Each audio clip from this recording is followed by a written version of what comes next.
பிள்ளையே, இதுவரை உன் வாழ்வில் நீ பல இன்னல்களை சந்தித்து மிகவும் சோர்ந்து போய் இருக்கின்றாய் அல்லவா? கலங்காதே. இருளில் வாழ்ந்து வரும் உனக்கு உன் அப்பன் முருகன் அருள் ஒளியால் வெளிச்சம் வந்திடும்.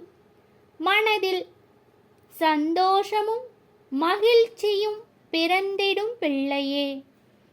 உன் வாழ்வில் நான் அருள் ஒளியால் நிரப்ப வந்துள்ளேன்.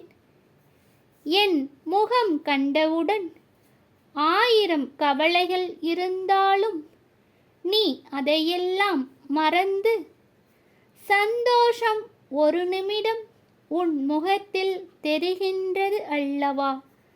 என் அருளும் ஆசீர்வாதமும் என்றும் உனக்கு பரிபூரணமாக கிடைக்கும் பிள்ளையே.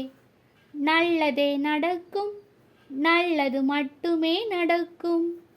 ஆறுமுகம் அருளிடும் அனுதினமும் ஏறுமுகம். கந்தவேல் முருகனுக்கு அரகரோஹரா.